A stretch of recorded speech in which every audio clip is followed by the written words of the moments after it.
આજની ધર્મકથા. પ્રણામ. મોહનીય કર્મની ઢાળ ચોથી અને એની અંતિમ ફળ પૂજા. અને આ પૂજાની અંદરમાં જાણે એક આખો સંગ્રામ, યુદ્ધ જીતવાનું હોય. એ યુદ્ધ જીતવાની આખી કડીઓ, યુદ્ધ જીતવાના આખા તાણાવાણાઓ એવી રીતે પૂજ્ય વીર વિજયજી મહારાજ સાહેબે વણી દીધા છે કે જેના કારણે કદાચ એવું લાગે કે જો આ ભણી લીધું, આ સમજી લીધું તો મોક્ષ મેળવવો બહુ સરળ થઈ જશે. ફળ પૂજા દ્વારા જે ફળ માંગ્યું છે, આ ચોથી ઢાળની ફળ પૂજા દ્વારા, એ કદાચ બીજી અન્ય જેટલી પણ પૂજાઓના ફળ પૂજાની ફળની માંગણી છે એ કરતાં વિશેષ છે. એટલા માટે કારણ કે મોહનીય કર્મ એ બધા જ કર્મનો બાપ છે. મોહનીય છે તો બીજા બધા કર્મો છે, અને જો મોહનીય શાંત થયું તો બીજા બધા કર્મોને શાંત કરવામાં કશી જ વાર લાગવાની નથી. એટલે કેવળ દર્શન જ્યારે ઉત્પન્ન થાય છે એટલે તરત જ કેવળ જ્ઞાન પણ ઉત્પન્ન થઈ જાય છે. કેમ? કારણ કે એકવાર દર્શન મોહનીયનો ક્ષયોપશમ થઈ ગયો એટલે જીવ સમજણની બાબતમાં એટલો સ્પષ્ટ છે, પોતાના સ્વરૂપની બાબતમાં એટલો બધો સ્પષ્ટ છે કે હવે વિભાવની અંદરમાં જવાની કોઈ શક્યતા નથી. અને વિભાવમાં નથી જતો, સ્વભાવમાં રહે છે. એટલે એનો અર્થ એ થયો કે હવે એને કોઈ પણ પોતાના સ્વરૂપને પામવામાં રોકી શકશે નહીં. ગઈકાલે આપણે ચોથી ગાથા જોઈ. ચરણ કરણ ગુણ પાય દળ ચાલે, સેનાની શ્રુત બોધ લલના, શિલાંગ રત શિર સાઈ સુહાવે, અધ્યવસાય જસ યોધ લલના. પ્રભુનું સૈન્ય જોયું હતું. ચરણ સિત્તરી અને કરણ સિત્તરી એ બંને ગુણોનું પાયદળનું લશ્કર છે, એ આપણે જોયું. હવે આનો સેનાપતિ કોણ છે? તો કે શ્રુતજ્ઞાન છે. હવે આ સેનાપતિ જે છે એની એ જે સ્વામી તરીકે સ્વામિત્વ ભોગવે છે, એ કોના આધાર ઉપર ભોગવે છે? તો કે જે 18,000 શીલ અંગરૂપી રથ ઉપર એ સ્વામી એટલે કે સેનાપતિ એ આરૂઢ થયો છે. અહીંયા એક વાત બહુ જ સમજવાની, વર્તમાન પરિપ્રેક્ષની ઘણી બધી ભ્રમણાઓ આ એક વાક્યથી ટળી જાય ને એવું છે. જુઓ, પાયદળ ચરણ સિત્તરી અને કરણ સિત્તરી, સેનાપતિ શ્રુતજ્ઞાન. પણ સેનાપતિનો રથ તો કે 18,000 શિલાંગરૂપી રથ ઉપર જે આરૂઢ થાય છે તે, એનો અર્થ શું થયો? શ્રુતજ્ઞાન પણ 18,000 શીલના અંગને ધારણ કરનાર એવા ચારિત્રધર મહાત્માઓ, એ મહાત્માઓના આધારે એ રથ ઉપર શ્રુતજ્ઞાન શોભે છે. શ્રુતજ્ઞાન એ કોઈ પણ વ્યક્તિ આવી અને એ સામાન્ય રીતે બધું કહી દેશે એ નહીં, એ માન્ય નથી. કેમ? કારણ કે જ્ઞાનાવરણીયનો ક્ષયોપશમ છે. જ્યારે 18,000 શિલાંગ રથ ઉપર બેસનાર વ્યક્તિ જે છે એના જ્ઞાનાવરણીયનો ક્ષયોપશમ છે, પણ સાથે સાથે બેકિંગમાં એના મોહનીયનો એટલે કે દર્શન મોહનીયનો અને ચારિત્ર મોહનીયનો ક્ષયોપશમ છે. આપણે ત્યાં જ્ઞાન મેળવવા માટે કોને યોગ્ય ગણ્યા, કોને પાત્ર ગણ્યા? તો પાત્રતામાં એક તો શ્રુતજ્ઞાન, આગમ ગ્રંથોની જાણકારી, બીજું 18,000 શિલાંગ રથ ઉપર બિરાજમાન થાય એવો શ્રુતજ્ઞાન મળ્યું. જેના જીવનમાં આચાર અને વિચાર બંનેનું સંયોજન નથી, એવો વ્યક્તિ શ્રુતજ્ઞાનનો ધારક હોય તો પણ એ વ્યક્તિને આપણે ત્યાં સેનાપતિ નથી કહેતો. સેનાપતિ કોણ બની શકે? 18,000 શિલાંગ રથના રથ ઉપર બેસનાર વ્યક્તિ સેનાપતિ છે. કેટલીક વાતો છે, અલગ પરિપ્રેક્ષ છે, એટલે આપણે બહુ ઊંડાણમાં નથી જતા. પણ આ 18,000 શિલાંગ રથના રથ ઉપર જે બેસ્યું છે, આનું પાલન કોણ કરે છે? તો કે ચારિત્રધર મહાત્માઓ. આપણે 28 સૂત્ર છે આપણે ત્યાં. આ 28 સૂત્રની અંદરમાં પણ જ્યારે મુનિ ભગવંતોને વંદનાની વાત આવે છે ને, ત્યારે સીધું નથી કહી દેતા કે હું મુનિ ભગવંતોને વંદન કરું છું. એ કેટલાક લક્ષણો મૂકે છે. આવા લક્ષણો જેમનામાં છે એવા મુનિ ભગવંતોને હું વંદન કરું છું. આપણે ત્યાં પદ સાથે કોઈ પણ વસ્તુ કનેક્ટેડ નથી. આપણે ત્યાં વેશ સાથે કોઈ પણ વસ્તુ કનેક્ટેડ નથી. પાત્રતા સાથે જ બધું કનેક્ટેડ છે. તો પાત્રતા સહિતનો વેશ, પાત્રતા સહિતનું જ્ઞાન, પાત્રતા સહિતની વિદ્વત્તા એની કિંમતો છે. તો અહીંયા એ પાત્રતા દેખાડે છે કે સેનાપતિ શ્રુતજ્ઞાન જે છે એ સેનાપતિ કયા રથ ઉપર બેઠો છે? તો કે 18,000 શિલાંગ રૂપી રથ ઉપર બેઠો છે. અને એની હારે કયા યોદ્ધાઓ છે, કયા અંગરક્ષકો છે? તો કે અધ્યવસાય જસ યોધ લલના, અસંખ્ય અધ્યવસાયના સ્થાનકો એ જેના યોદ્ધાઓ છે. એટલે આપણે જ્યારે મોહની સામે લડવાનું છે ત્યારે આપણા યોદ્ધાઓ કોણ હશે? તો કે આપણા અધ્યવસાયો, અધ્યવસાયના શુભ સ્થાનકો. અધ્યવસાય એ બહુ ભીતરી વસ્તુ છે. કદાચ સામાન્ય વ્યક્તિ આ શબ્દથી એ થોડો ગૂંચવાય કે ભાઈ એક્ઝેક્ટ અધ્યવસાય એટલે શું? કારણ કે આપણે તો મનના વિચારો સુધી જ પહોંચ્યા છીએ, તો આપણને વિચાર ખબર છે. વિચારથી ભીતરમાં હજી જઈએ તો પરિણામ આવે. એની ભીતરમાં જઈએ તો એના દ્વારા ઊભી થતી એક વૃત્તિ છે જેને પરિણતિ કહીએ છીએ, એ આવે. અને આવી પરિણતિઓની શૃંખલા જ્યારે રચાય ત્યારે એના દ્વારા જે અંદરમાં જે પક્ષપાત ઊભો છે એ અધ્યવસાય છે. એટલે આ ઘણી ભીતરીય ઘટના છે. જ્યાં સુધી આપણે ક્ષેત્રની અંદરમાં ઊંડા નહીં ઉતરીએ ને ત્યાં સુધી આનો એક્ઝેક્ટ શબ્દ કળી નહીં શકીએ.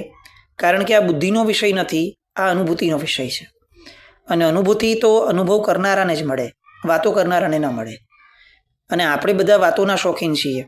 પ્રવૃત્તિમાં જવાના બદલે, વૃત્તિની અંદર ઉતરવાના બદલે આપણને સમહાવ વાતોનો બહુ જ શોખ થયો છે ઊભો છેલ્લા કેટલાક સમયથી. મોક્ષ માર્ગ, જૈન શાસન, આ વાતોની આસપાસ બહુ ગૂંચવાડું. હું આત્મા છું, આત્માની વાતો કરવાની. હું આધ્યાત્મિક વ્યક્તિ છું, અધ્યાત્મની વાતો કરું છું. અધ્યાત્મ જ મને ફાવે છે, મને ક્રિયા નથી ફાવતી, મને અધ્યાત્મ ફાવે છે. આ આખા બધા ભ્રમ ઊભા થયા છેલ્લા કેટલાક વર્ષોમાં. આપણે સમજતા ન થયા કે અત્યાર સુધીની આખી 2,500 વર્ષની પરંપરામાં ક્યાંય પણ આપણને ક્રિયા અને અધ્યાત્મ એ બેના ભેદ અલગથી વર્તાય એવું કંઈ હતું જ નહીં. પણ હવે અચાનકથી આવા ભેદ આપણને ત્યાં દેખાવા લાગ્યા કે ભાઈ તમે ક્રિયાવાદી છો કે અધ્યાત્મવાદી છો? ભાઈ બેમાંથી એક પણ વાદી એ મોક્ષવાદી જ નથી. બંનેનો જે સંયોજન છે એ જ તો મોક્ષવાદી છે. તો બે અલગ અલગ કેવી રીતે ચાલી શકે? પણ આ બધું ચાલે છે. કેમ? કારણ કે આપણને ઊંડા ઉતરવાની આદત નથી. કાંઠે ઊભેલા માણસને ગમે તેવું પાણી ભીંજવી જાય એને ફરક નથી પડતો, કારણ કે એને ફક્ત ભીના થવું છે, એને પવિત્ર થવું છે એવી એનો આશય જ નથી. અને મોક્ષનો માર્ગ એ તો પવિત્ર ઊંડા વચ્ચે પેટાળમાં રહેલા પવિત્ર પાણીથી ભીના થવાની વાત છે. અહીંયા આપણી મૂળ વાત કે એમના અધ્યવસાયો જે છે એ એમના યોદ્ધાઓ છે ભગવાનના. હવે આગળની કડીમાં કહે છે કે મોહ રાય પણ ઈન સમય આવ્યો, માયા પ્રિયાસુત કામલલના, મંત્રી લોભ ભટ્ટ દુર્ધર ક્રોધા, હાસ્ય આદિ ષટ રથ નામ લલના. અત્યાર સુધી આપણે વર્ધમાન સ્વામી ભગવાનનું સૈન્ય જોયું. હવે કોનું સૈન્ય આવે છે? તો કે મોહરાજાના સૈન્યની વાત કરે છે. આવી રીતે ધર્મરાજાને સુસજ્જ થયેલો જોયો એટલે હવે મોહરાજા પણ સામે લડવા માટે આવ્યો. એ શું આવ્યો? કેવી રીતે રમવા આવ્યો છે? તો એણે માયા નામની પ્રિયતમા રાખી છે. આપણે ત્યાં ધર્મરાજાના વર્ણનમાં આપણે ગઈકાલે જોયું કે પ્રિયતમા કોણ? તો કે એની સાથે પ્રિયા કોણ છે? તો કે શિવ, મોક્ષ સુંદરી નામની પ્રિયતમા છે. જ્યારે આની પાસે કોણ છે મોહરાજા સામે? તો કે માયા નામની સુંદરી છે. તમે જુઓ, મોક્ષ જેટલું મહત્વ અહીંયા માયાને આપ્યું. મોક્ષનો એક્ઝેક્ટ વિરોધાર્થી શબ્દમાં માયા મૂકી. જે દોષને આપણે લગભગ બહુ મહત્વ નથી આપ્યું. આંખ બંધ કરીને આપણે ક્યારે પણ પૂછીએ ને કે પોતાની જાત સાથે બેસીએ કે મારામાં સૌથી મોટો દોષ કયો છે, તો આપણને બે નામ સૌથી હાઈએસ્ટ દેખાશે, એક ક્રોધ અને એક અહંકાર. એવું નથી કે આપણામાં બે જ દોષ છે, એવું પણ નથી કે આપણામાં બે દોષ બહુ ભરી ભરીને છે, પણ સંભવ પ્રચલનની અંદરમાં બે દોષોનું વર્ણન બહુ જ વર્તાય છે. એટલે એના કારણે માયા નામનો જે દોષ છે એ ઉજાગર નથી થતો. હું દંભી દેખાવાનો, ધર્મી દેખાવાનો, સારો દેખાવાનો ઢોંગ કરું, કોક મને હું જે નથી એ કહેતું હોય અને તેમ છતાં હું એને પોષણ આપું, હું એને નકારું નહીં. હું કોઈ પણ પ્રકારે સારો દેખાવાનો પ્રયત્ન કરું, સારો બનવાનો પ્રયત્ન ન કરું, ધર્મી દેખાવાનો પ્રયત્ન કરું, ધર્મી બનવાનો પ્રયત્ન ન કરું, આધ્યાત્મિક બનવાનો પ્રયત્ન ન કરું, આધ્યાત્મિક દેખાવાનો પ્રયત્ન કરું, આત્માર્થી બનવાનો પ્રયત્ન ન કરું, આત્માર્થી દેખાવાનો પ્રયત્ન કરું, તો મારામાં જે છુપી માયા છે ને એ જ મારા મોક્ષનો સૌથી મોટો શત્રુ છે. અને એટલે મોક્ષરૂપી કન્યા જેમ ધર્મરાજા પાસે છે, એમ મોહરાજા પાસે કઈ કન્યા છે, કઈ પ્રિયતમા છે? તો કે માયારૂપી કન્યા છે. અહીંયા એક ક્રોધને મૂકી શક્યા હોત કે ક્રોધ છે ત્યાં સુધી મોક્ષ અટકે છે, પણ એમને ક્રોધને પ્રિયતમાના સ્થાન પર ન મૂક્યો. કેમ? કારણ કે માયા એ એટલું ગર્ભિત પાપ છે. ક્રોધ તો દેખાઈ આવે છે ઉપરી સપાટી ઉપર, અહંકાર દેખાઈ આવે છે ઉપરી સપાટી ઉપર. આપણે નહીં જોઈએ તો લોકો આપણને ટોકશે કે કેટલો ગુસ્સો કરે છે, આવડો અહંકાર કરાય. પણ માયા, એમાં આપણને કોણ ટોકશે? કોઈ નહીં ટોકી શકે. કેમ? કારણ કે અંદરનો વિષય છે. લોભ, એમાં આપણને કોણ ટોકશે? કારણ કે અંદરનો વિષય છે. તો આ બે ભીતરી જગતના બે પાયાઓ કશાયના, એમાંથી લોભને પ્રિયા તરીકે, માયાને પ્રિયા તરીકે મૂકી. પછી એનો પુત્ર કોણ? તો કે કામદેવ નામનો એનો પુત્ર છે. કામદેવ એટલે શું? ઈચ્છાઓ. આપણે ત્યાં સમહાવ કામ શબ્દ આવે છે ને, એટલે આપણે એવું જ નાનપણથી સમજ્યા છે કે કામ એટલે શારીરિક આકર્ષણ. ના, કામ એટલે ઈચ્છા. અને ઈચ્છા એ મનમાં ઊભી થતી કોઈ પણ પૂદગલ પ્રાપ્તિની ભાવના, એને કહેવાય. કોઈ પણ. આપણે ત્યાં સમહાવ બ્રહ્મચર્ય શબ્દની પણ વાત છે ને, ત્યારે પણ બ્રહ્મચર્યને ઇન્દ્રિયોના આધાર પર જોવાય છે. પણ બ્રહ્મ એટલે આત્મા, ચર્ય એટલે ભ્રમણ કરવું. આત્માની અંદર ભ્રમણ કરવામાં જે પણ વસ્તુ રોકે છે એ બધી જ બ્રહ્મચર્યની દુશ્મન છે. પછી એ બધું જ આવી જાય એમાં. એટલે આ કેટલીક આપણી વ્યાખ્યાઓનો વિસ્તાર કરવા જેવો છે. અહીંયા કામદેવ એનો પુત્ર છે. કામદેવ એટલે શું? તો કે ઈચ્છા. આખું ને આખું મોહરાજાનું સૈન્ય, મોહરાજા પોતે, એનો રાજકુમાર જે છે એના આધાર પર ઊભા છે. એ રાજકુમાર કોણ? તો કે ઈચ્છાઓ. આવડો મોટો સંસાર, અનંતકાળથી ચાલતો સંસાર, એ કોના આધાર પર ઊભો છે? એના પાયાના સ્તંભોમાંનો એક બહુ મહત્વનો સ્તંભ ઈચ્છાઓ. જેની ઈચ્છાઓ મરી જાય છે, જે ઈચ્છાઓને ખતમ કરી નાખે છે, એને પછી મોક્ષ મેળવવો એ બહુ સરળ થઈ જાય છે. પણ જે ઈચ્છાઓને નાથી નથી શકતું, નાની નાની ઈચ્છાઓને વશ થઈ જાય છે, ઈચ્છાઓની ગુલામી છે, ઈચ્છા થઈ છે તો હવે પૂરી તો કરવી જ પડે, આવું જ એનું માયકાંગલું સત્વ છે, નમાલું સત્વ છે, એ વ્યક્તિઓ મોહરાજાના ઘરમાં જ બેસશે અને મોહરાજા અનંત કાળ સુધી એની પર રાજ્ય કરશે. તો કામદેવ નામનો આ મોહરાજાનો પુત્ર છે. હવે મંત્રી કોણ છે? તો કે એના મંત્રી લોભ અને ક્રોધ, આ બે છે. મંત્રી લોભ છે અને યોદ્ધા કોણ છે? તો કે ક્રોધ છે. અહીંયા મંત્રી તરીકે લોભને મૂક્યો, ક્રોધને ન મૂક્યો. ફરીથી જુઓ એ જ વાતો. લોભ કેમ મંત્રી છે? કારણ કે લોભ ચાલબાજી કરે છે. મંત્રી એ હોય કે જે ચતુર હોય, અને યોદ્ધો એ હોય કે જે ગમે તે ભોગે તૂટી પડે અને મેદાનમાં પડી અને મારામારી કરી દે. ક્રોધ એવો માણસ છે, એવું તત્વ છે કે જે ક્યારે પણ કોઈની પણ સામે કૂદી પડે છે. એ આગળ પાછળ જોતો નથી, એ આગળ પાછળનો વિચાર નથી કરતો. બસ એનું કામ એક જ છે, લડો અને કિસ્સો ખતમ કરો. તો એને યોદ્ધા તરીકે કીધો.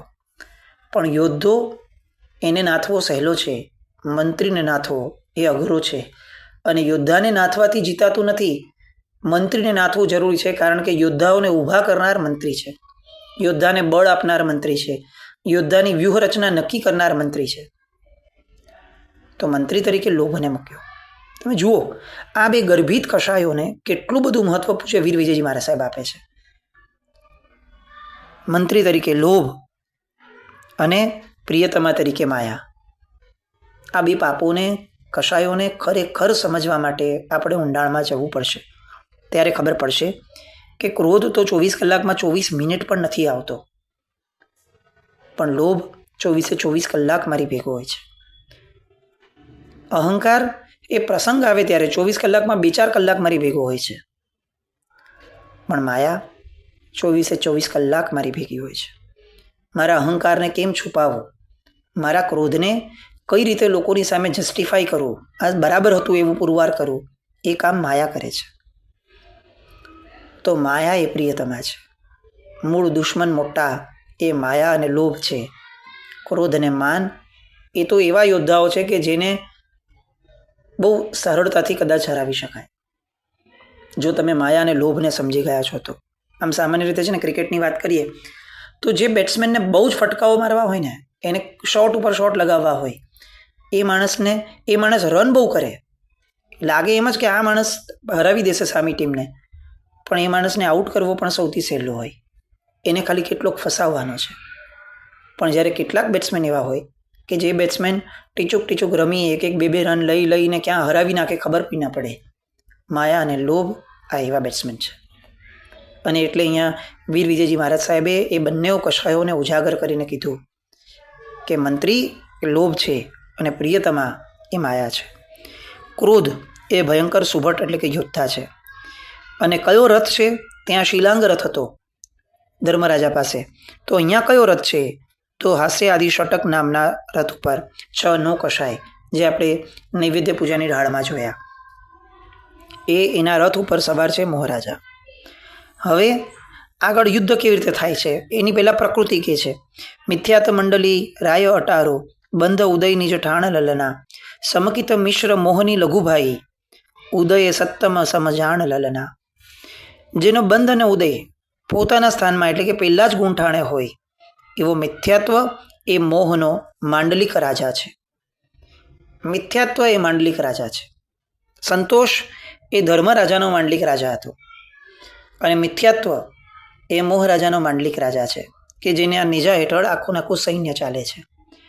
તો જે પહેલા ગુણ સ્થાનકમાં જ છે, જેનો ઉદય પહેલા ગુણ સ્થાનકે છે અને જેનો બંધ પણ પહેલા ગુણ સ્થાનકે છે એવું મિથ્યાત્વ એ એનો માંડલિક રાજા. સૌથી આકરો એ છે. એને 2 નાના ભાઈઓ છે, સંકિત મોનીય અને મિશ્ર મોનીય.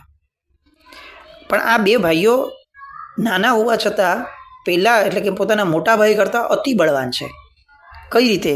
તો કે એમાંથી જે નાનો ભાઈ છે સંકિત મોનીય એનો ઉદય છે 7મા ગુણ સ્થાનક સુધી હોય છે અને મિશ્ર મોનીય છે એ થોડોક સંકિત મોનીય કરતાં નબળો ભાઈ છે, એ થોડો હેન્ડીકેપ છે. એ ક્યાં સુધી હોય? તો કે એનો ઉદય જે છે એ 3જા ગુણ સ્થાનકે સુધી જ હોય છે. મિશ્ર મોનીયનું જે ગુણ સ્થાનક છે ત્યાં સુધી. તો આ 3 તત્વો આપી દીધા. મિથ્યાત્વ જે સૌથી ભયાનક છે, જેને વટાવવું, જેને ક્રોસ કરવું જ અશક્ય છે અને જેને ક્રોસ જ નથી કરતું એ માણસ તો ગુણ સ્થાનકે ચડી નથી શકતો. અને કદાચ તમે મિથ્યાત્વના ગુણ સ્થાનકે ચડી જાઓ તો પણ એનો નાનો ભાઈ જે દેખાતો નથી સમ્યક્વ મોહનીયવાળો એ છેક 7મા સુધી હેરાન કરે છે. પહેલાં તમારે ક્રોસ કરવો પડશે 3જા ભાઈ, નાના ભાઈને કે જે 3જા ગુણ સ્થાનકે સુધી છે મિશ્ર મોહનીય. આ બધી વાતો શબ્દો છે ને ખરેખર ભણવા લાયક છે, કારણ કે માર્ગ આ જ છે. આપણે લોલે લોલ બધું જ સામાન્ય પ્રાસવાળા ગીતો ગાઈ અને વિચારશું કે મને બહુ ભાવ આવે અને મને મોક્ષ મારો થઈ જશે. તત્વને જાણ્યા વગર કઈ રીતે આપણે પામશું? હા, એવું પણ નથી કે તત્વને ન જાણનારો માણસ ક્યારે મોક્ષે ન જઈ શકે, પણ રાજમાર્ગ એ તો તત્વથી જાણવાનો છે. પરમાત્મા જ્યારે દેશના આપશે, આપણે જ્યારે ભવિષ્યમાં સાક્ષાત પરમાત્માને પામશું અને ભગવાનની દેશના સાંભળશું ત્યારે ભગવાન પણ દેશનામાં આ જ બધા શબ્દો બોલતા હશે. પછી ત્યારે આપણે શું કરશું? ત્યાં તો જોકા ખાવાનો સ્કોપ નથી. તો અત્યારથી જો આપણે કેટલુંક આની અંદરમાં પોતાના મનનો ભાવ, મનની રુચિ બેસાડી દીધી હશે તો આવતા ભાવમાં ભગવાન કરે અને આપણને સામાન્ય રીતે જે અત્યારે પ્રાપ્ય નથી એવા જ્ઞાની પુરુષનો યોગ થઈ જશે અને આવા શબ્દોના આના આધારે માર્ગ કહેશે તો ત્યારે આપણને થોડું સરળ પડશે. એટલા માટે પણ પ્લાનિંગ કરી અને આ ભાવની અંદરમાં આવું કેટલુંક ભણવાનો પ્રયત્ન કરવો જોઈએ. 70 સાગર કોડા કોડી મિથ્યાતનો થિતિ બંધ લલના સત્તા 3ની અડગુણ ઠાણે માન હસ્તીએ ચાહે ધંધ લલના. મિથ્યાત્વ મોહનીયનો સ્થિતિબંધ ઉત્કૃષ્ટથી 70 કોડા કોડી સાગરોપમના છે. એ 3 કર્મની સત્તા 8મા ગુણ સ્થાનક સુધી છે. ક્ષપક શ્રેણીની અપેક્ષાએ 7મા ગુણ સ્થાનકે સુધી. અને દર્શન મોહનીય એટલે કે દર્શન સપ્તકનો ક્ષય થઈ જાય એટલે 7 સુધી અને 8માની પહેલાના ભાગના 3 ભાગ સુધી એ સત્તા છે. આ મોહરાજાની મૂળ તાકાતો છે. અને મોહરાજા માન નામના હાથી ઉપર બેઠો છે. સેનાપતિનું વર્ણન થયું. હવે પોતાનું અહમ રે અહમ તું જાને મરી, તારા ગયા પછી જે બચે તે હરી, એ જે વાત છે એ આવી. અહંકાર નામના હાથી ઉપર મોહરાજા બેઠો છે.